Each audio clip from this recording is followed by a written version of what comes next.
سورۃ المائدہ آیت 33۔ اعوذ باللہ من الشیطان الرجیم، بسم اللہ الرحمن الرحیم۔ من اجل ذالک کتبنا علی بنی اسرائیل انہ من قتل نفسا بغیر نفس او فساد فی الارض فکأنما قتل الناس جميعا۔ ترجمہ اس کا یہ ہے، اسی بنا پر ہم نے بنی اسرائیل پر یہ فرض کر دیا کہ جس نے بھی کسی ایسے نفس کو قتل کیا جس نے کسی دوسرے کی جان نہ لی ہو یا زمین میں فساد نہ پھیلایا ہو، تو گویا اس نے تمام جہانوں کو قتل کر دیا۔ حضور ہمارا سوال یہ ہے، انسانوں کو قتل کر جہانوں کو نہیں۔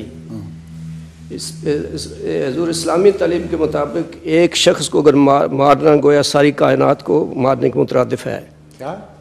ایک شخص کو اگر مار دیا جائے تو اسلامی تعلیم یہ کہتی ہے کہ ایسا ہی ہے جیسے ساری کائنات یہ ہے کہ ایک شخص، ہر شخص کی دنیا الگ ہے۔ جی، آپ اس دنیا کے جو تصور رکھتے ہیں وہ ہم میں سے ہر ایک سے مختلف ہے۔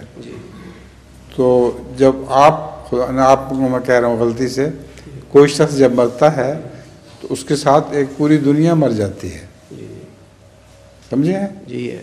تو اس لیے گویا ایک آدمی کو مارنے سے ساری دنیا کو مار دیا۔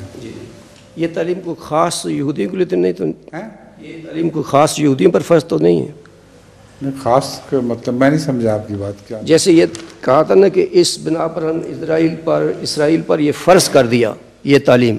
کیا یہ تعلیم صرف اسرائیلیوں یہودیوں کے لیے؟ نہیں، سب کے لیے ہے۔ سب کے لیے۔ شکریہ۔